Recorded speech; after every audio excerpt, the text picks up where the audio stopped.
Muy bien, entonces estábamos viendo las diferentes teorías sobre la naturaleza jurídica del arbitraje. Comparto con ustedes.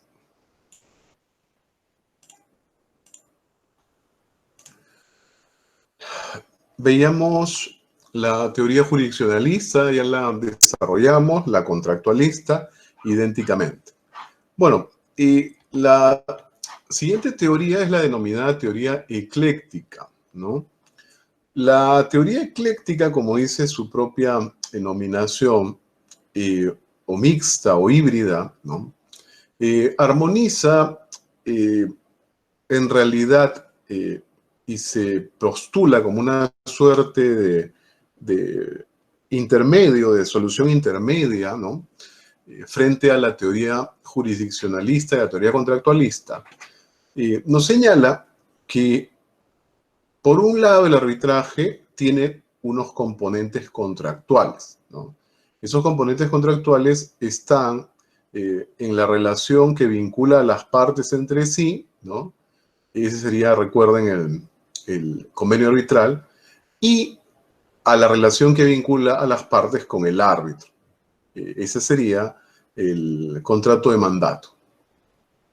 Y por otra parte, ahora viene el elemento ya no contractual, sino jurisdiccional, reconoce esta teoría ecléctica que el arbitraje también tiene de jurisdiccional, pero no tanto en la función que desempeñan los árbitros, como es la teoría jurisdiccionalista, recuerden, que básicamente enfoca esta justificación de que el arbitraje es jurisdicción por la función heterocompositiva vertical, si bien a través de ese malabarismo conceptual que analizamos en la clase anterior, y que desarrollan los árbitros, ¿no? Entonces, equipara pues una función semejante a la del árbitro frente al juris.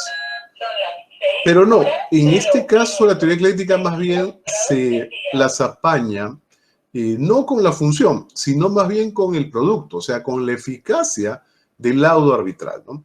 Entonces, lo que indica es que como el laudo arbitral tiene una eficacia, primero ejecutiva, ¿no es cierto?, la capacidad de executio y además el laudo arbitral posee la autoridad de res judicata, o sea, de cosa juzgada, pues hace el mismo símil y dice, el laudo arbitral en realidad es como la sentencia judicial. Ambas tienen eficacia ejecutiva y res judicata. Consecuentemente, el arbitraje debe ser en esa parte jurisdiccional, ¿no? Entonces, nuevamente, la teoría ecléctica, para sintetizarla, lo que dice es que el arbitraje tiene de contractual y de jurisdiccional. De contractual, y coge por íntegro la teoría contractualista, dice que, bueno, hay dos contratos, ¿no? Dos componentes de carácter contractual, que son el contrato, acuérdense, de compromisos, el convenio arbitral y el contrato de mandato. Y dos, dice que además hay otro elemento en el arbitraje que ya no es contractual, sino jurisdiccional. Pero aquí sí no lo enfoca desde la visión jurisdiccionalista, la teoría jurisdiccionalista clásica, sino más bien se hace digamos, toma su punto de apoyo más bien en el producto de un arbitraje, o sea, en el laudo arbitral, ¿no? Y evidentemente observa que este último posee dos características que son la eficacia ejecutiva, el executio, y la autoridad de cosa juzgada, la res judicata. Características que evidentemente también existen en la sentencia judicial. Con lo cual, observa, también habría un elemento jurisdiccional en el arbitraje. Muy bien, esta teoría mixta o híbrida o ecléctica en realidad fue postulada por el profesor George Sossenhall, un artículo del año 52, la Arbitrage International en Droit Privé, el arbitraje internacional en derecho privado, publicado en el anuario del Instituto de Derecho Internacional Privado en Ginebra en el año indicado. Ahora, ya solucionamos el problema de cuál es la naturaleza jurídica del arbitraje, ¿no? Ya habremos encontrado entonces la panacea. ¿Será la teoría ecléctica la solución? Bueno, pues lamentablemente no lo es, ¿no? porque como venimos observando en las teorías anteriores, las sometemos a análisis, ¿no? Si se dan cuenta, primero, el arbitraje no es contrato, eso ya lo hemos visto, y segundo, no es jurisdicción. Consecuentemente, la suma de dos errores no puede dar un resultado positivo, correcto. Entonces, desde ahí nomás ya se cae la teoría, ¿no?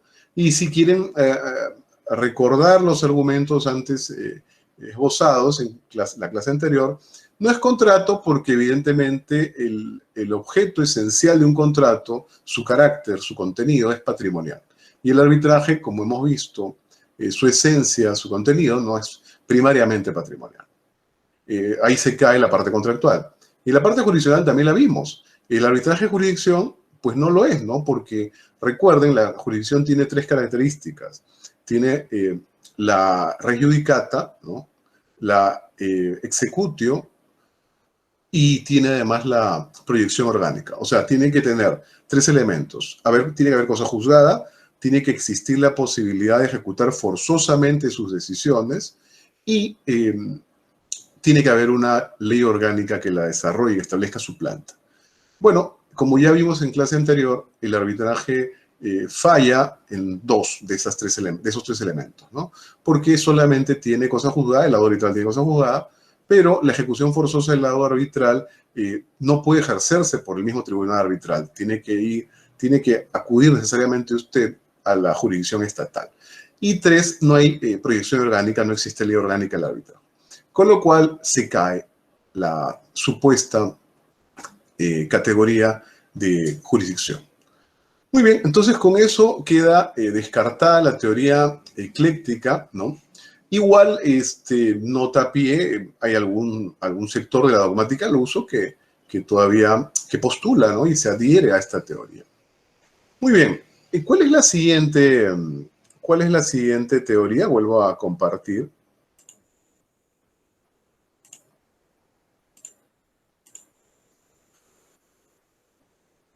Muy bien. La teoría siguiente es la llamada teoría autónoma, ¿no? La teoría autónoma que fue autoría de la profesora Robelin de Vichy, ¿no? En este libro del año 65, El arbitrage, nature juridique, droit interne et droit international privé, ¿no? El libro El arbitraje, naturaleza jurídica, derecho interno, si quieren doméstico, y derecho internacional privado. Publicada en París en esta vieja editorial. Muy bien. ¿Y qué dice la profesora Robelin de Vichy, ¿no? Nos dice que el arbitraje posee un carácter autónomo. ¿Por qué? Porque se desenvuelve en un régimen de ese tipo, emancipado, autónomo. Emancipado de las jurisdicciones e incluso de las legislaciones nacionales. Su naturaleza nos indica, se puede, determinar tanto a nivel legal como a nivel práctico, a través de la observación de las finalidades y del uso que se da al arbitraje comercial internacional. Entonces, esta es la teoría autónoma, ¿no? Ahora, y una primera observación respecto a la teoría autónoma es que se enfoca principalmente en el ámbito del arbitraje comercial internacional, ¿no? Sus postulados no calan tan profundo cuando los observamos desde el ámbito del arbitraje doméstico. Entonces, una primera observación. Segunda, vamos a analizarla, ¿no? Y lo que nos dice la teoría autónoma, en sencillo, es que el arbitraje tiene un carácter, pues, independiente, autónomo, emancipado, ¿no? ¿De qué cosa? De las jurisdicciones nacionales y de los ordenamientos jurídicos nacionales. Entonces nos dibuja, si queremos verlo de manera gráfica, nos dibuja el arbitraje como si fuera pues una nube que flota en el firmamento, desligada, ¿no es cierto?, desatada, ¿no?, libre de cualquier axón o unión hacia tierra firme, ¿no?, hacia la tierra, que vendría evidentemente representando las diferentes jurisdicciones y los diferentes ordenamientos. Bueno, veamos si esto es totalmente cierto, ¿no? A ver, ¿el arbitraje tiene un carácter de ese orden? Bueno, pues la verdad es que sí observamos ciertas características que justifican un ámbito de los postulados de la profesora Jovelyn de Vichy. Porque, a ver, en el ámbito primero de lo sustantivo, ¿no? En el arbitraje, ¿no es cierto? Las partes, mejor dicho, los negocios jurídicos, los contratos que estén sometidos a arbitraje, ¿no? En este convenio arbitral, pueden las partes establecer el derecho que va a ser empleado por el tribunal arbitral para resolver la controversia. Por supuesto que lo pueden hacer. Ahora, si tenemos, por ejemplo, una parte china y una parte peruana, encontramos varias combinaciones posibles, ¿no? Una primera combinación podría ser que se opte por el derecho chino, otra factible por el derecho peruano. Sí, pero también podrían emplear o decidir que se va a utilizar porque les conviene, es más protector, sencillamente responde a sus intereses, por ejemplo, el derecho español, o el derecho de un Estado de la Unión Americana, o de un cantón suizo. No habría inconveniente. Entonces, miren qué interesante, ¿no? Porque las partes estarían eligiendo un ordenamiento que no es, digamos, respectivo de sus propios ordenamientos nacionales. No es ninguno de ellos. Es más, pueden ir incluso más lejos. Podrían decidir que no van a someter a ningún ordenamiento específico su controversia, sino establecen, pactan, que el tribunal arbitral tendrá que emplear simple y llanamente las reglas del contrato como derecho aplicable. Solamente en base a esas reglas es que el tribunal arbitral podrá resolver cualquier controversia que surja. Entonces, tenemos que esa es una opción. Es más, inclusive se puede ir más allá. Las partes podrían optar por que el tribunal arbitral ni siquiera utilice ningún derecho nacional ni las reglas del contrato, sino más bien la lex mercatoria, que son principios de los comerciantes que no están en realidad escritos en ningún lado. Evidentemente hay soft law que recopila, ¿no? La lex mercatoria, pero igual no es una normativa nacional de ningún país del mundo. Podrían optar incluso por eso. Entonces hasta ahí estamos observando que existe una amplia autonomía de las partes respecto al plano sustantivo, el plano del derecho aplicable, al derecho sustantivo aplicable al arbitraje. Y ahí no acaba. Además, también las partes pueden establecer que inclusive el derecho que se aplique a su contrato sea uno y el derecho que se aplique a su convenio arbitral sea otro. Además, pueden establecer someterse a una lex arbitri de determinado país del mundo, sea de su propia nacionalidad o de cualquier otra. Si me preguntan por qué, bueno, por las mismas razones, por su interés. Porque les resulta más protector, la norma tiene un favor arbitral y más poderoso, algunas reglas que les interesa a las partes incluir. Ahora, en relación a la mecánica propia del arbitraje, también las partes, pese a que una es china y la otra es peruana, pueden establecer como lugar del arbitraje, podría ser Beijing, podría ser Lima, sí, pero podría ser también París, podría ser Bangkok o podría ser Nueva York. No hay ningún inconveniente, también es posible. Ahora, si me preguntan por qué, porque bueno, eso está vinculado a la lex arbitri, y además a los órganos jurisdiccionales, a los tribunales digamos, a la jurisdicción nacional que podrá colaborar con el arbitraje, ¿no? Para efectos de una pedida cautelar, ejecutar una medida cautelar, para la futura y eventual anulación o planteamiento de recurso de anulación del laudo arbitral, normalmente se establece sobre la base del lugar del arbitraje. Entonces, claro, ¿por qué elegir, por ejemplo, París? Pese a que una es china y la otra es peruana.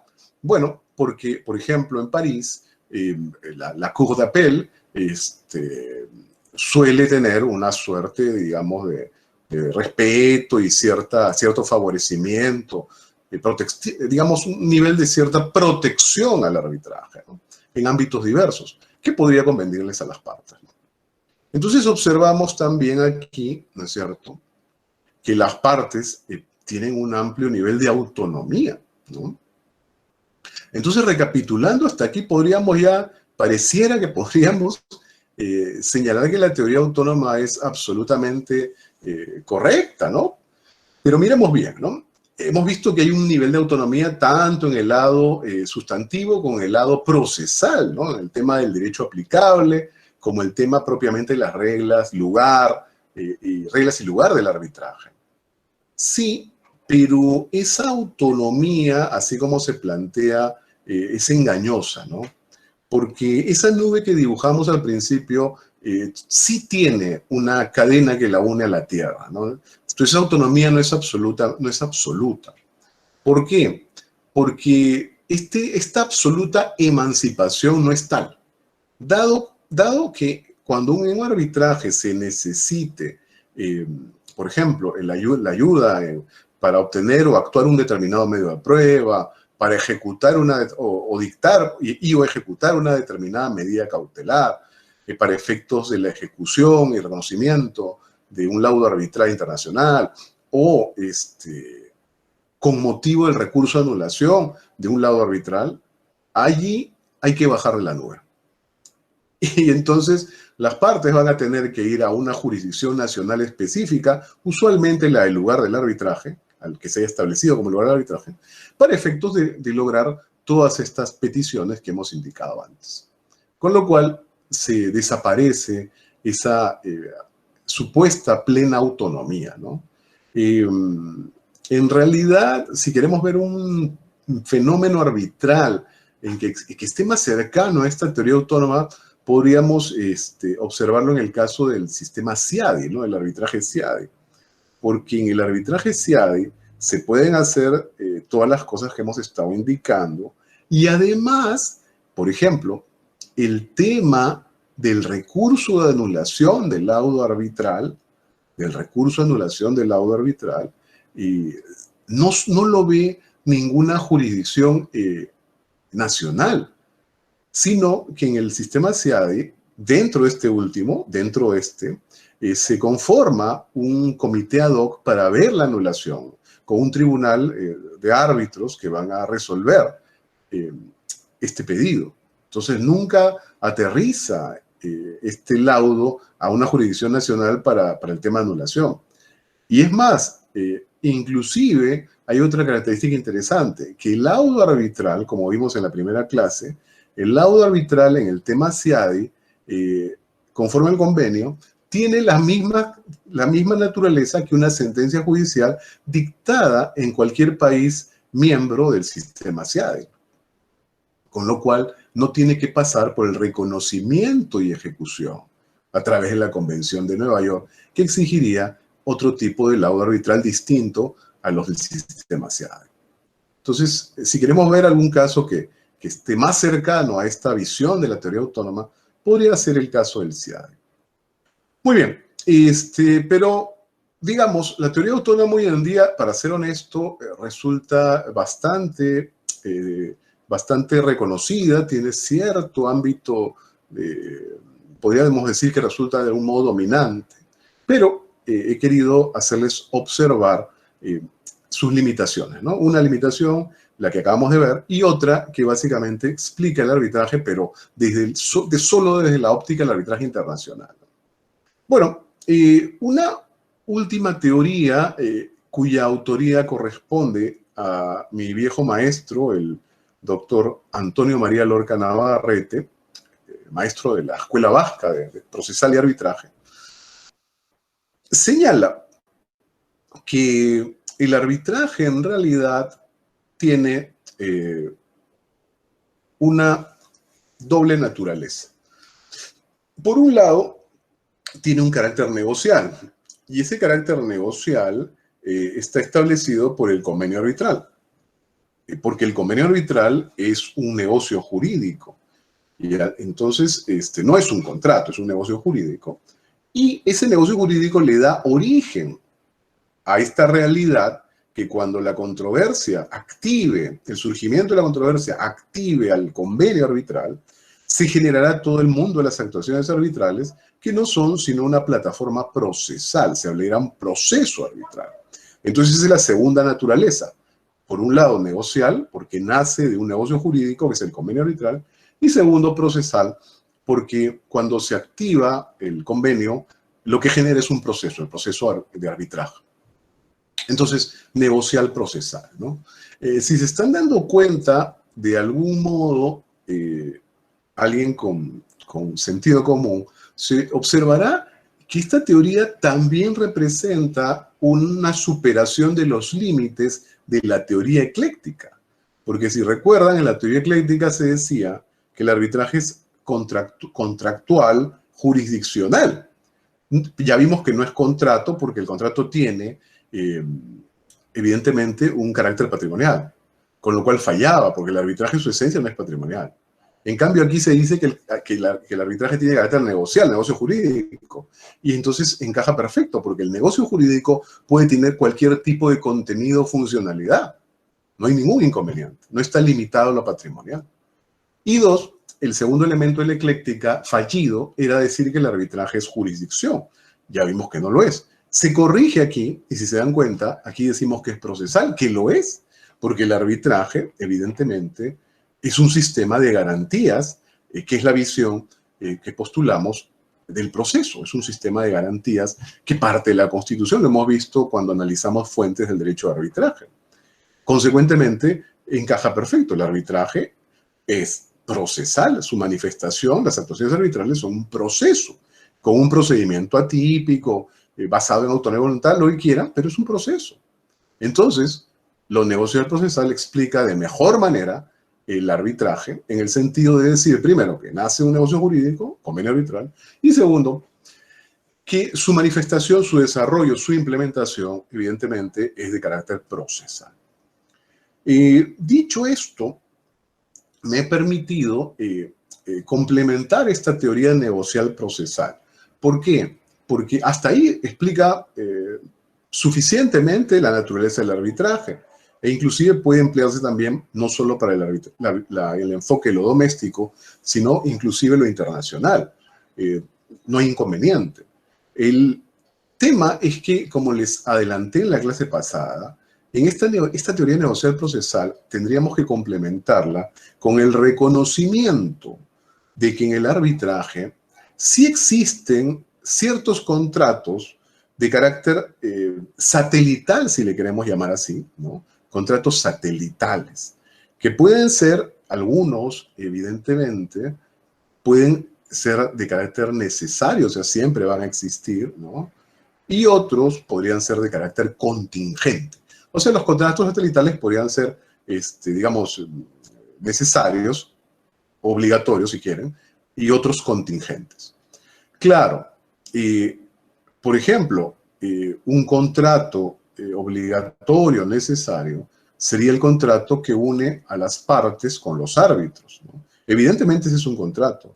Ahora, si ese es un contrato de mandato, de locación de servicio, o cualquier tipo de figura, lo dejamos a los contractualistas que discutan. Pero es un contrato, porque evidentemente hay una actividad y hay un contenido patrimonial. Los árbitros percibimos unos honorarios por la labor que prestamos. Y siempre va a darse ese caso, la relación entre partes y árbitros. Consecuentemente, tiene un carácter necesario. En cambio, por ejemplo, contratos contingentes podrían ser, uno, el caso de el contrato que une a las partes con la institución arbitral. Cuando el arbitraje sea institucional, las partes encargan la gestión de administración a una institución arbitral, una persona jurídica, que tiene experiencia en desarrollar arbitrajes y cobra por eso. Evidentemente, ahí se está prestando un servicio a cambio de un honorario, de un coste, y el tema es que no todos los arbitrajes tienen que ser institucionales. Las partes podrían optar por no usar una institución y ocuparse ellas con el Tribunal de la Gestión de Administración. Veremos más adelante, eso se llama arbitraje ad hoc. Entonces, es contingente, no puede darse o puede no darse. Pero esa relación es un contrato, su contenido es patrimonial. Y un segundo caso de contingente podría ser el de los peritos, ¿no? Igual, es un contrato que une a los peritos con las partes, ¿no? Las partes son los que pagan los honorarios de los peritos. Y los peritos cumplen su función y emiten un dictamen precisamente con motivo de esa solicitud de las partes y los honorarios que perciben. Bueno, pero como sabemos, eso es un contrato de tipo contingente, porque no todos los arbitrajes necesariamente va a haber una pericia, con lo cual puede o no puede darse. Muy bien, entonces para cerrar esto, diríamos lo siguiente, ¿no? Si bien hemos observado el dominio que tiene el arbitraje internacional hoy en día la teoría autónoma, hemos acusado algunas insuficiencias de esta y podríamos afirmar que si queremos explicar la naturaleza del arbitraje, tanto el doméstico como el internacional, una mejor teoría sería la negocial procesal, que supera los inconvenientes de previas teorías como el caso de la ecléctica, encaja de mejor manera las categorías y a la cual me he permitido sumarle el hecho de la existencia de contratos satelitales, con lo cual la naturaleza del arbitraje quedaría mejor comprendida. Muy bien, entonces con esto tenemos ya culminado el tema de las teorías sobre la naturaleza jurídica del arbitraje, ¿no? Entonces vamos ahora a empezar otro tema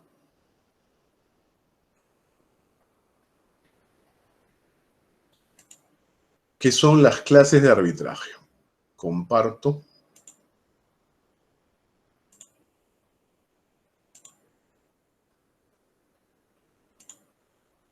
Muy bien. Entonces, ¿cuáles son las clases o tipos de arbitraje que existen, ¿no? Vamos mirando. Primero, podríamos hablar de un binomio inicial que es el arbitraje voluntario frente al arbitraje forzoso, ¿no? Entonces, primero hay que desarrollar cada una de las modalidades. Aquí, frente a este binomio, alguien se debería preguntar, pero ¿cómo hay arbitraje forzoso, no? Porque claro, si el arbitraje, como hemos estudiado, nace del principio constitucional de autonomía y voluntad, party autonomy, ¿no? ¿Cómo demontres es que hay un arbitraje forzoso? Bueno, evidentemente la primera modalidad del arbitraje voluntario es el arbitraje por antonomasia, ¿no? El arbitraje, en tanto nace la autonomía y voluntad, su carácter es voluntario, si quieren, facultativo, ¿no? Entonces, en el arbitraje voluntario, evidentemente, dicho lo anterior, existe ese acuerdo de voluntades de las partes de someter su controversia o controversias a la resolución procesal del arbitraje. Eso, evidentemente, es una característica del arbitraje voluntario, ¿no? Para lo cual celebra un convenio arbitral. Dentro de las modalidades, dentro de este tipo de arbitraje, evidentemente encontramos a la DLA, ¿no? El decreto legislativo que norma el arbitraje, nuestra ley de arbitraje peruana, que es la ley de arbitraje general o, si quieren, comercial, ¿no? Evidentemente, esta regula un arbitraje voluntario, ¿no? Se basa en la autonomía y voluntad de las partes. Otro caso podría ser la ley 27117, que regula el arbitraje en expropiación en el Perú, ¿no? Esta ley también, ¿no?, establece la posibilidad de que las partes pacten un convenio arbitral para efectos de someter sus controversias a la solución de un tribunal arbitral, ¿no? Claro, aquí en el tema de expropiación, evidentemente, tenemos pues a alguien, al Estado por un lado y al expropiado por otro, ¿no? Ya saben que la expropiación, por ejemplo, de unas 300 hectáreas de cultivo del señor X, tienen como antecedente un interés público, ¿no? ¿Por qué razón? Porque, por ejemplo, y que curiosamente coincide con un caso real en nuestro país, el Estado necesita esas hectáreas para montar ahí, no sé, porque por ahí va a pasar una carretera, o vamos a armar un nuevo aeropuerto, o extender uno que ya existe, etc. Entonces, en ese caso, más allá de los deseos del expropiado, el Estado procede a ello, ¿no? Evidentemente tiene que pagarle un justiprecio, un precio justo. Pero aquí entra justo el arbitraje voluntario regulado por esta ley. Usualmente los expropiados no consideran que el Estado les haya pagado un precio, un monto justo por la expropiación, ¿no? Consecuentemente, pueden con el Estado acordar someter la decisión de cuál es el monto adecuado para efectos de cubrir el precio justo por este terreno a un tribunal arbitral, ¿no? Entonces, en ese caso, el tribunal arbitral determinará finalmente cuál es ese precio, ¿no?, justo. Y bueno, según nuestra ley también podemos pedir otras cosas, podría pedirse una indemnización también por daños que haya causado la expropiación. A veces también sucede que el Estado quiere solo expropiar una partecita, pongamos que estos 300 hectáreas son un viñedo de una bodega de vinos que top en el mundo, ¿no?, y peruana. Todavía no existe esto en la realidad, evidentemente. Perú aún le faltan años para desarrollar vinos que puedan ser competitivos en los niveles más altos digamos, de la oferta enológica mundial. Pero bueno, estamos en buen camino. Bueno, pero si fuera ese el caso, y el Estado solo quiere expropiar de los 300 hectáreas, quiere expropiar 150.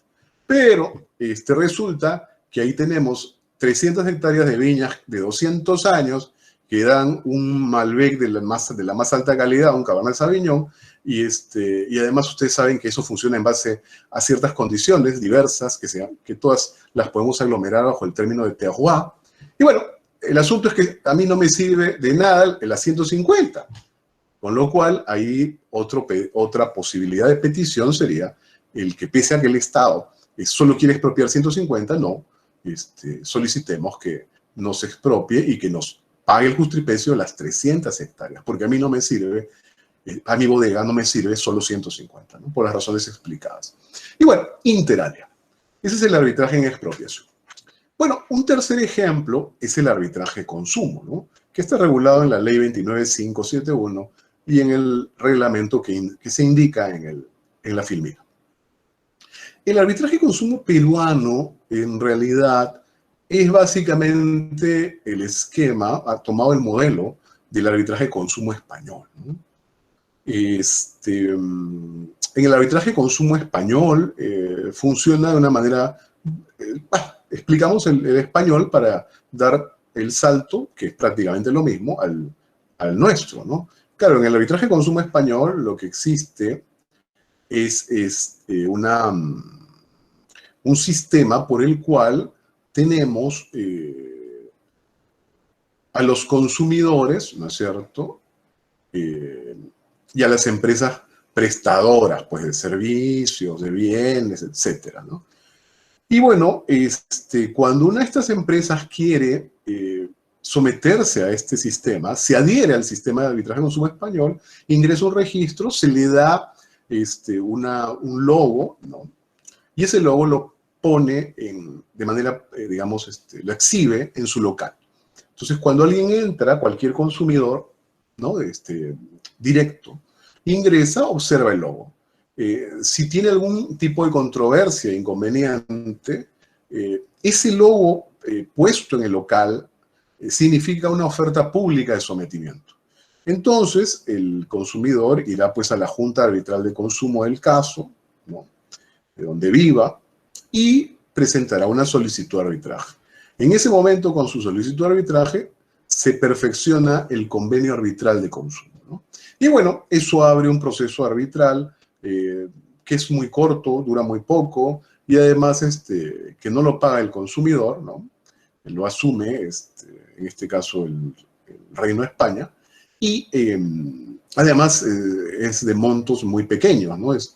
Los árbitros de consumo en España ganan cantidades muy pequeñitas por cada uno de estos arbitrajes, con lo cual el sistema además funciona, ¿no? Porque puedes llevar arbitraje pues, de una billetera hasta un auto, ¿no? Muy bien. En el caso peruano se ha tomado el mismo sistema, solo que aquí no hay juntas de arbitrales de consumo. Aquí quien toma la rienda de ello es el Indecopi, ¿no? El Indecopi es el que establece todo el sistema. También tenemos un logo, el logo español es un logo naranja, son tres flechas naranjas concéntricas. En el cambio, en el nuestro es una especie de muñequito que está en blanco y negro que está metido dentro de una A, ¿no? Supuestamente significa arbitraje, ¿no?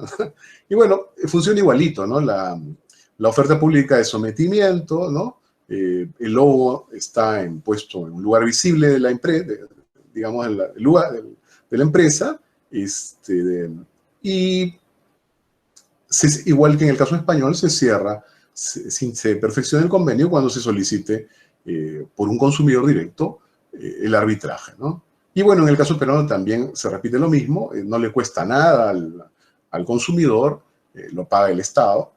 Pero bueno, en el caso peruano, a diferencia del español, que ya tiene años digamos, de práctica y ejercicio de esta normativa, y además está de algún modo diseminada en el Reino de España.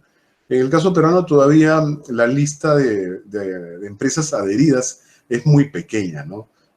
Convendría llevar a cabo una mayor publicidad y que haya, pues, en realidad una voluntad del Estado de instaurar este sistema que está perfectamente regulado y solo necesita ser conocido, ¿no? Porque, por ejemplo, si observan estos casos que ha habido, ¿no? De líos entre consumidores, consumidores, ¿no? Y empresas, ha generado, pues, que las empresas sean multadas, ¿no? Y con multas brutales de decenas de UITs, o creo que hasta cientos de UITs. Bueno, las empresas podrían ahorrarse todo esto si se sometieran al arbitraje de consumo y resolverían sus controversias con los usuarios directamente a través de un tribunal arbitral. ¿Y qué es lo mejor? Que las empresas ya no tendrían que pagar millones en multas, sino que estarían sometidas a un arbitraje que no les cuesta absolutamente nada. Y bueno, y en este sistema también la lógica es que los consumidores, como las empresas, evidentemente presentan listas, pues, de árbitros para instaurar, o digamos, para integrarse en estos listados y sean los diferentes árbitros de consumo, mercado, ¿no? En el caso peruano, como les digo, tenemos todo desarrollado, inclusive el Indecopi me pidió hace unos años, pergeñar un manual, la parte del manual, la parte de arbitraje general de un manual para árbitros de consumo, ¿no? Que es una suerte de vademecum, ¿no?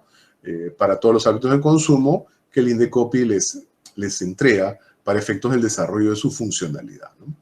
Y bueno, es público, lo pueden encontrar gratuitamente en la web. Muy bien, entonces ese es el arbitraje voluntario. Por si acaso hay muchos más casos, ¿no? Solo me he permitido algunos ejemplos. Luego tenemos el arbitraje forzoso. Aquí, evidentemente, primero habría que reflexionar un poquitín, ¿no? Pero ¿cómo es que hay un arbitraje forzoso o, si quieren, coactivo, ¿no? Bueno, Evidentemente, aquí hay un tema, ¿no? Un problemita, porque si estamos observando y hemos postulado que el arbitraje nace del principio de autonomía y voluntad, un arbitraje forzoso podría ser o tendría visos de inconstitucionalidad. Sin embargo, tanto en el Perú como en otros países de la región existen arbitrajes de tipo forzoso. Es más, ya que mencionamos España, en España también existen arbitrajes de tipo forzoso. Y bueno, dado su carácter pragmático y hablando del Perú, dado su uso y su magnífica utilidad en el mercado, la verdad es que nadie se ha puesto a analizar realmente el tema de su constitucionalidad o no. Pero bueno, entonces dejemos ese punto ahí, ¿no? ¿Qué caracteriza el arbitraje forzoso? El arbitraje forzoso, como bien indica el sintagma, evidentemente no nace del acuerdo de voluntades de las partes, ¿no? Aquí las partes no pactan, no acuerdan someter su controversia a arbitraje, ¿no? Aquí lo que sucede es que por imperativo de alguien, evidentemente de alguna norma o de alguien ajeno a las partes, estas van a quedar forzosamente sometidas a un arbitraje. Entonces, hay una ausencia de la voluntad, el acuerdo de voluntades. Ahora, lo curioso es que inclusive en algunos de estos tipos que vamos a mirar un poquito, dado que hay una regla de oro que sin convenio arbitral no hay arbitraje, incluso hay algunos arbitrajes forzosos que dentro de su normativa colocan un convenio arbitral, que inclusive se entenderá incorporado ex lege, aún las partes no hayan dicho nada, como para salvar ese traspiés de que un arbitraje tiene que tener un convenio arbitral, ¿no? Que sea su génesis, su elemento genético, ¿no? Muy bien, entonces, dicho ello, ¿qué tipos de arbitraje forzoso podemos observar en nuestro ordenamiento, ¿no? Bueno, primero hay dos que están regulados propiamente en el mismo DLA, ¿no? En las disposiciones finales, ¿no? Y uno es el arbitraje testamentario, ¿no? Y otro es el arbitraje societario. ¿Qué cosa es esto del arbitraje testamentario, ¿no? O sucesorio? Bueno, en realidad en el arbitraje testamentario tenemos la siguiente figura. El testador, ¿no es cierto?, futuro de cuyos, ¿no?, evidentemente redacta un testamento, ¿no?, que puede ser de cualquier tipo, ¿no? Testamento por escritura pública, hológrafo, ¿no?, dado en un navío, en alta mar, etcétera, ¿no?, etcétera. Y en este testamento, evidentemente, establece la sucesión testada, ¿no?, e indica, pues, la división relativa a los bienes que tenga respecto a sus sucesores, ¿no?, o causavientes. Bueno, pero también este testamento no solo lleva a cabo esa repartición, sino que indica en una de las reglas o cláusulas del testamento que cualquier controversia relativa a la sucesión testada, evidentemente controversia que existirá cuando él ya no esté, porque habrá muerto, será de cuyos, ¿no?, y controversia que surgirá ya no con él, él ya no existirá en esta tierra, sino más bien surgirá entre los causavientes. E indica que esa controversia será resuelta a través de un arbitraje de derecho, con un tribunal de 3 árbitros y gestionada, administrada por la Cámara de Comercio del lugar. El centro de arbitraje, la Cámara de Comercio del lugar. Muy bien. ¿Qué sucede aquí? Rico MacPato redacta su testamento y divide, ¿no es cierto?, reparte todos sus bienes entre Hugo, Paco y Luis. Pasan unos años y lamentablemente Rico MacPato muere. Entonces, se abre la sucesión, evidentemente, testada, y Hugo, Paco y Luis se agarran a las patadas porque consideran que, dado que Rico Mapato le dejó su mansión a Hugo, 1 millón a Paco y a Luis un yate, consideran que no, que Hugo considera que le corresponde un pedazo del yate, Paco de la mansión, etcétera, etcétera. Muy bien, frente a esa controversia, tienen que resolverla obligatoriamente a través del arbitraje. Ahora, pero si se dan cuenta, aquí, ¿no es cierto?, quien ha establecido ello es alguien que ya ni siquiera está vivo, ajeno a las partes. Evidentemente, hay una ausencia de voluntad de los causavientes respecto al arbitraje. Algunos autores señalan que, bueno, que dicen que todavía habría cierto carácter voluntario aquí, porque, bueno, dicen, si no quieres someterte a este arbitraje, todavía hay un ámbito de voluntad. ¿Y cuál es? Bueno, renuncia a la herencia. No, digamos, es un poco de malabarismo conceptual, ¿no? En realidad, aquí el tema es que las partes, su voluntad no es relevante, ¿no? Ellas no han pactado ir a arbitraje y, sin embargo, van a ir a arbitraje. Muy bien. Y otro caso de arbitraje forzoso es el arbitraje societario o también llamado estatutario, ¿no? ¿Cómo se da este caso, no? Este caso se suscita, por ejemplo, en personas jurídicas, pero por ejemplo una sociedad anónima, ¿no? Abierto, cerrado, en cuyo estatuto, ¿no?, cuando se establecen, ¿no?, los fundadores, indican, se establece una regla de que las controversias entre los accionistas serán resueltas a través de un arbitraje de derecho, con un árbitro único, y será ad hoc. Muy bien. Años después, Pepito compra 1000 acciones de esta sociedad anónima Pingüinito SAC, ¿no? Y bueno, tiempo después surge una controversia respecto a un acuerdo de junta porque no hubieron mayorías, etcétera, etcétera. Bueno, en este caso, la controversia tiene que resolverse a través de arbitraje, ¿no? A través de arbitraje. Sí, pues Pepito, pese a que él nunca acordó someter su controversia a arbitraje, por imperio del estatuto, y evidentemente sin ser relevante su voluntad, tendrá que someterse a ese arbitraje. Bueno, evidentemente aquí se repite el carácter de forzoso, ¿no? Algunos autores indican que no, que todavía habría un marco de voluntariedad, ¿no? Y bueno, y si uno les pregunta dónde está eso, bueno, dicen, todavía hay voluntad, ¿no? Porque si no quieres someterte a este arbitraje estatutario, pues no compres acciones, pues no seas accionista, ¿no? Bueno, un tercer caso que está regulado en la ley 29533 y su reglamento es el arbitraje territorial, ¿no? El arbitraje territorial. Aquí, el arbitraje territorial nuestro funciona para resolver controversias entre, por ejemplo, provincias, distritos, ¿no? Respecto a sus límites geográficos, ¿no? Lo que en realidad se hace es hacer una demarcación territorial. Entonces, si, por ejemplo, el distrito X con el distrito Y, el distrito X considera que el límite distrital está en el punto alfa, pero el distrito Y considera que el límite distrital no está ahí, sino está 100 metros más allá, ahí hay una controversia.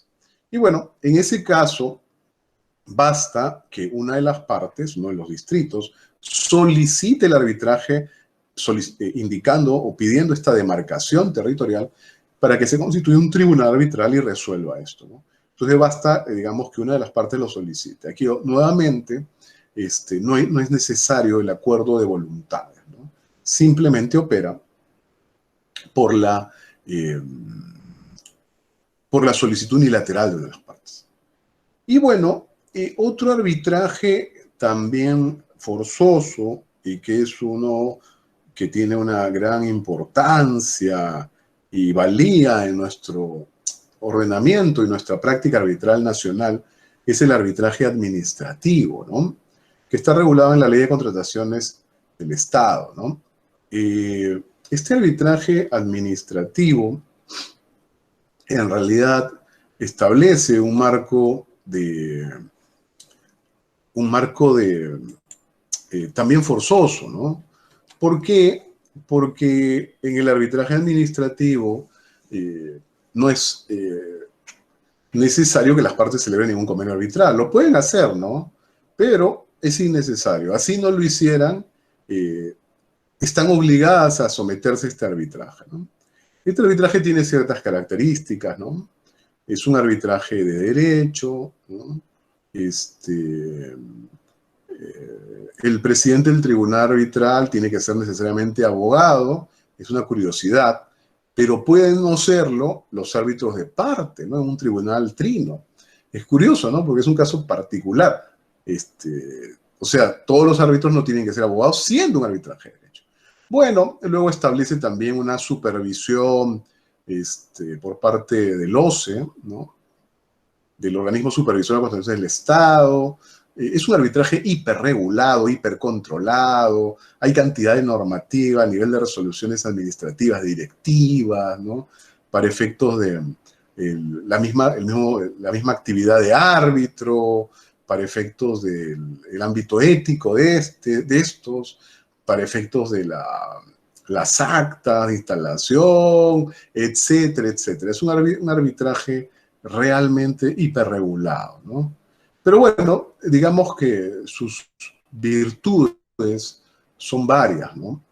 Una de ellas es que antes que existiera el arbitraje administrativo, que bueno, es el arbitraje en contrataciones públicas, ¿no? Para adquisición de bienes, servicios, ¿no es cierto? Obras, consultorías, es el giro, la dinámica que mueve la rueda estatal, ¿no? Entonces este arbitraje es muy importante. Y además, por el tipo de controversias, su importancia no solo es cuantitativa, sino cualitativa. Y bueno, en este tipo de arbitraje, podemos decir, yo desde mi modesta práctica de casi 20 años como árbitro profesional, me permito plantear una estadística en la que coinciden varios árbitros también. El 70% de todas las causas arbitrales en este país son arbitraje administrativo, para que vean la magnitud de la cantidad de arbitrajes de tipo administrativo que se llevan a cabo en nuestro país. Y bueno, una virtud que quería detallar además es que antes que existiera, tristemente, cuando no había arbitraje administrativo, las partes tenían que ir, las entidades y los contratistas, tenían que ir a un proceso judicial, a la acción contenciosa administrativa, que demoraba una eternidad en el Poder Judicial, amén de todas las tareas ya conocidas de este último. Y bueno, era un liazo, ¿no? En cambio, con el arbitraje administrativo, todo lo que son las obras, la adquisición de bienes, servicios, consultorías, pueden continuar, pueden seguir una dinámica adecuada, porque los arbitrajes se desarrollan de manera rápida, y bueno, una parte, digamos, para que entiendan, del contrato puede estar en discusión, pero el resto del contrato está en ejecución, no hay ningún inconveniente. Entonces, la verdad que ha sido de enorme valía la generación de este tipo de arbitraje, que además es único, ¿ah? No conozco un sistema de arbitraje similar en otros países. El modelo peruano es único. Muy bien, y bueno, como decía, este también es forzoso, ¿no? Y es más, la misma ley de contrataciones del Estado y el reglamento indican que en el caso de que las partes no colocaran en el contrato, que normalmente no está solo en el contrato, está desde las bases, la fórmula del convenio arbitral, pues no interesa. Si no la ponen en la ley, hay una fórmula que se pone ex ley, ¿no? Así que eso es un poco para salvar, digamos, la presencia de un convenio. Pero el carácter es evidente e indiscutiblemente forzoso. Entonces, con eso tenemos claramente desarrollada la diferencia entre arbitraje voluntario y arbitraje forzoso. Muy bien, vamos ahora a observar el siguiente binomio, que es el arbitraje ad hoc frente al arbitraje institucional, ¿no? Primero, habría que decir algo, ¿no? Para entender la diferencia, tenemos que hacer un poco de propedéutica, ¿no? Tenemos que comprender qué cosa es la gestión y administración de un arbitraje. Comprendido ello, va a ser más sencillo entender las características de cada una de estas modalidades. Muy bien. Cuando hablamos de gestión y administración del arbitraje, estamos hablando de todas las actividades operativas que se van a tener que llevar a cabo para el desarrollo de las actuaciones arbitrales. Esto involucra multiplicidad de actividades, desde quiénes van a ser los árbitros, si los árbitros salen de un registro o no, cuánto van a ganar, cómo se les va a designar, qué requisitos han de tener. Lo mismo para el lugar del arbitraje, obviamente, además del lugar, la sede física, dónde va a estar, dónde se van a llevar a cabo las audiencias, dónde se van a dejar los escritos, quién va a notificar, cuál va a ser el procedimiento de arbitraje, etcétera, etcétera, etcétera. Todo eso es la gestión y administración del arbitraje. Entonces, cuando hablamos de arbitraje ad hoc, ¿no es cierto? Para esto, ¿no? Para esto, en latín, o sea, un arbitraje para esto, para este caso. La característica básica de este tipo de arbitraje es que la gestión y administración del arbitraje es cumplida, es llevada a cabo por los árbitros y las partes, ¿no? Bueno, en realidad, IO, ¿no? IO. Es llevada a cabo por los árbitros y o las partes, ¿no? O sea, aquí serán las partes las que, porque conocen derecho a arbitraje, estas y o sus abogados, sus consejeros, evidentemente van a poder llevar a cabo todas las actividades que señalábamos, ¿no? Entonces, en ese caso, la gestión y administración parte de las propias partes. Y bueno, las partes también podrían no hacerlo, omitir esta actividad o pronunciarse sobre estos aspectos, y bueno, lo haría el tribunal arbitral, ¿no? Igual el tribunal arbitral tendría que establecer todas las pautas del arbitraje que hemos indicado. En ese supuesto, si se dan cuenta, la gestión y administración del arbitraje es llevada a cabo por las partes y o por los árbitros. En cambio, en el arbitraje institucional, aquí tenemos la palabra mágica, es institucional, o sea, aquí hay una institución arbitral, ¿no? Hay una institución arbitral, que es una persona jurídica, ¿no es cierto? Que se encarga profesionalmente de gestionar y administrar arbitraje, ¿no? Entonces, evidentemente, aquí las partes le encargan a esa institución arbitral la gestión y administración del arbitraje. Evidentemente, esta última les cobrará, ¿no es cierto?, unos honorarios por llevar a cabo esta función, ¿no? Y un segundo y obvio comentario es que, claro, en el arbitraje institucional, las partes, al no conocer, y o sus abogados, al no conocer el derecho a arbitraje con cierta profundidad, optan por encargar la gestión y administración del arbitraje a una institución arbitral, que es una persona jurídica que tiene experiencia en ello, ¿no? Aquí, como comentario, porque en nuestro país en varias ocasiones ha habido, particularmente vinculado al tema del arbitraje administrativo y las modificaciones que se han ido haciendo con el paso de los años a su normativa, ha habido la discusión relativa a si es mejor el arbitraje ad hoc o si es frente al institucional o viceversa, ¿no? Que el arbitraje institucional, decían algunos, y todavía algunos puedan creerlo, es mejor que el ad hoc. Bueno, la verdad es que no es, esto es una Esto es una falacia. Ni el arbitraje institucional es mejor que el ad hoc, ni viceversa. Ni viceversa. En realidad, cada uno tiene ventajas y desventajas. Las partes deberán optar por el ad hoc o por el institucional según sus propios intereses y necesidades. Pero no es que uno sea mejor que el otro. Recomiendo un vídeo que ahora al final les encargaré, está en mi página de YouTube, para que vean más reflexiones y más profundas sobre este apotegma falso, ¿no? De que el arbitraje institucional sea mejor que el ad hoc, ¿no? No, simplemente son distintos y cada uno tiene sus propios pros y sus propios contras, ¿no? Dependerá de las partes y los objetivos que persigan el emplear uno o el emplear otro. Muy bien, dicho eso, nuevamente. Entonces, en el arbitraje ad hoc, las partes, usualmente la lógica ha de estar guiada por el principio de que no conocen de derecho a arbitraje a profundidad, entonces, evidentemente, por sentido común, encargan la gestión de administración a quien sí conozca, ¿no? Ese es en el institucional, perdón. En cambio, en el ad hoc, ¿no? En el ad hoc, la gestión de administración es llevada a cabo por las partes que sí conocen con cierta profundidad el derecho a arbitraje, ¿no?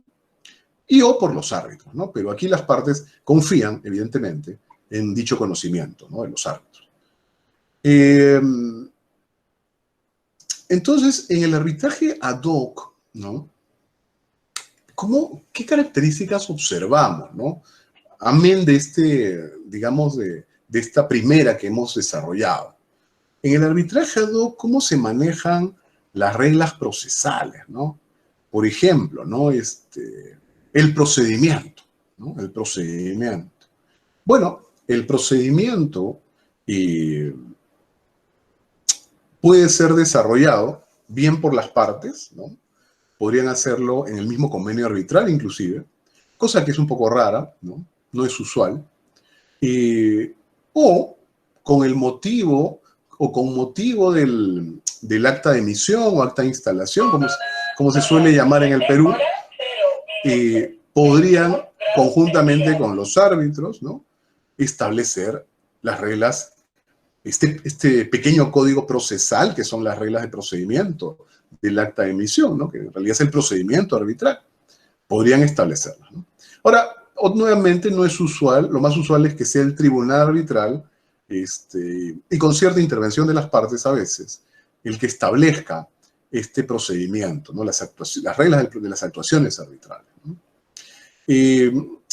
Ahora, aquí hay otro elemento, ¿no? Evidentemente, para que el tribunal arbitral pueda establecer estas reglas, tienen que ser árbitros profesionales, ¿no?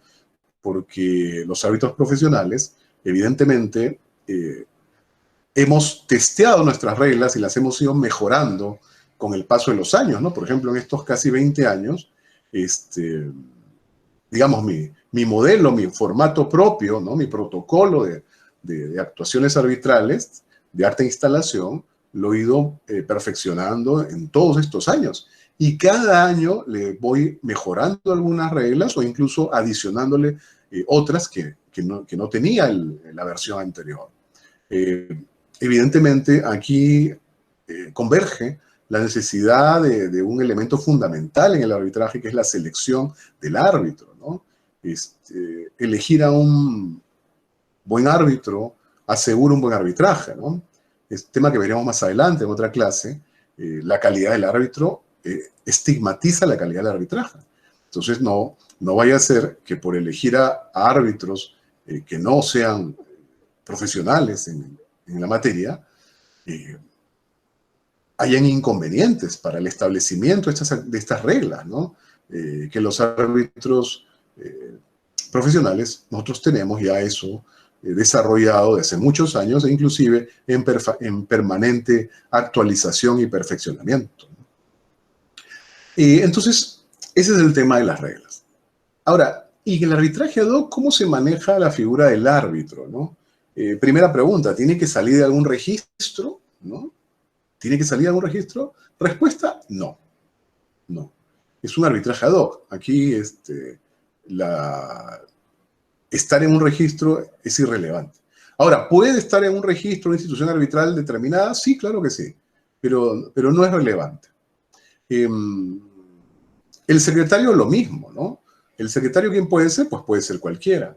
Es más, inclusive en la normativa, en el DLA, no hay reglas sobre el secretario, ni siquiera hay reglas, digamos, de capacidad positiva, no, nada. Podría ser cualquiera, podría ser incluso puede ser un abogado, podría ser alguien que no es abogado, de una carrera distinta.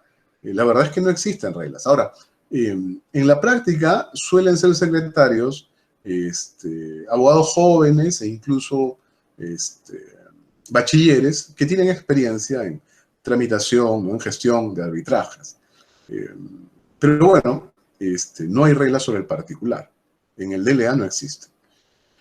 Segundo criterio, ¿y estos árbitros cuánto ganan en el arbitraje? ¿Cómo se fijan sus honorarios? Pregunta, ¿tienen que ganar lo que indique alguna tabla de honorarios de una institución? Respuesta, no. No. En realidad, ¿podría utilizarse una tabla para el establecimiento de horarios? Como referencia, sí, pero no es obligatoria, no es vinculante. En principio, se rige todo por la autonomía y voluntad de las partes. Si las partes les quieren pagar 1 millón, pues 1 millón será. Si les quieren pagar 100 soles y los árbitros están de acuerdo, pues será 100 soles. Pero, digamos que en la práctica se suelen usar como referencia tablas de instituciones arbitrales, ¿no? Tanto públicas como privadas. O inclusive a veces hasta hacer una suerte de, que yo lo hago, por ejemplo, de media, ¿no? Entre una tabla de una institución privada y una pública, para sacar más o menos cuál es un promedio coherente de honorarios para un caso determinado. ¿Y cómo se lleva a cabo el pago? La mecánica propia del pago tampoco está regulado. Tendrá que establecerse en las reglas del arbitraje, ¿no? Si se le paga primero el 50%, luego el otro 50%, o se fracciona en diferentes fases del arbitraje, o se paga al principio todo. Las reglas también para establecer eventuales liquidaciones posteriores de honorarios, etcétera. Todo es abierto, ¿no? Si se quiere usar alguna referencia de algún reglamento, etcétera, institucional, podría usarse, pero no es vinculante. Y en el caso de los secretarios, ¿cuánto ganan? Bueno, como reitero, no hay regulación en el DLA, ¿no? Así que podría, bueno, existe una costumbre en derecho de arbitraje en nuestro país, en el Perú, de que el secretario arbitral gane un promedio del 50% de lo que gana un árbitro. Pero es una costumbre abierta, ¿no? No significa que tiene que ganar exactamente eso, ¿no? En algunos casos, por ejemplo, el tribunal arbitral en los que he participado como árbitro y o presidente, ha explicado a las partes, por ejemplo, cuándo es necesario y racional y justo que un secretario arbitral gane pues más del 50% por las condiciones del arbitraje, ¿no? Porque si no sería injusto que fijarlo en un 50% de manera mecánica, podría el monto, como sucedía en un caso, básicamente gastarlo el secretario en costes de transporte, copias,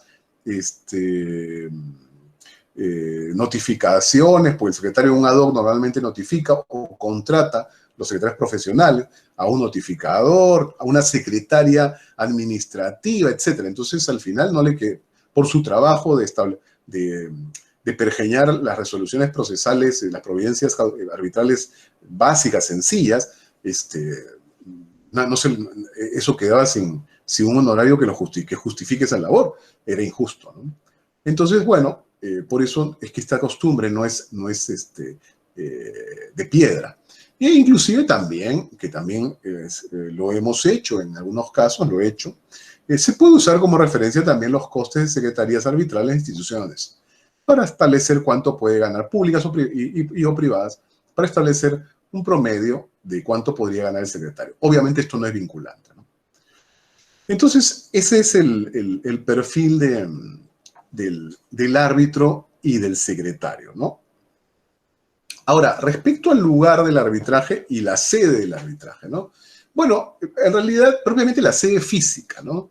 Normalmente, en la práctica, el arbitraje ad hoc puede ser, hay varias posibilidades, ¿no? Pero ya que el arbitraje en el Perú se ha profesionalizado tanto en estos últimos años, normalmente los secretarios arbitrales profesionales tienen su propia instalación, su propio local, que tiene un área para las audiencias, tienen su secretaria administrativa, tienen incluso asistentes, ¿no es cierto? Tiene áreas de archivo para los expedientes, etcétera, ¿no? Entonces, esa sería la sede y donde se entregan los escritos ahí, se llevan a cabo las audiencias, etcétera. Las partes, me refiero, entregan los escritos. Pero también podría darse el caso de, por X razón, es otra posibilidad que el presidente del tribunal, por ejemplo, indique que un secretario va a ser alguien de su propio bufete, ¿no? En ese caso, ese bufete sería la sede física, y notificaciones, entrega de escritos, audiencias se llevarían a cabo en ese lugar, ¿no? Hay varias combinaciones, ¿no? Hay varias combinaciones. Inclusive, tanto se ha profesionalizado esto aquí en el Perú que también hay unas personas jurídicas, digamos, empresas que no son instituciones arbitrales, sino son como secretarías arbitrales, pero con una forma de persona jurídica, y que prestan todos estos servicios. Pueden colocar a un secretario arbitral si el tribunal confiara, cosa rara porque la labor de un secretario arbitral es una labor intuito persona también y de muchísima confianza. Así que lo más usual es que el tribunal elige su secretario y, por ejemplo, es una posibilidad, podría además trabajar con este tipo de persona jurídica el secretario. Aunque suele ser más común que directamente se indique a esta persona jurídica que tiene estas secretarías arbitrales y se elija un secretario de esta empresa. Muy bien. Muy bien, entonces con eso cerramos perfectamente la sesión. Así que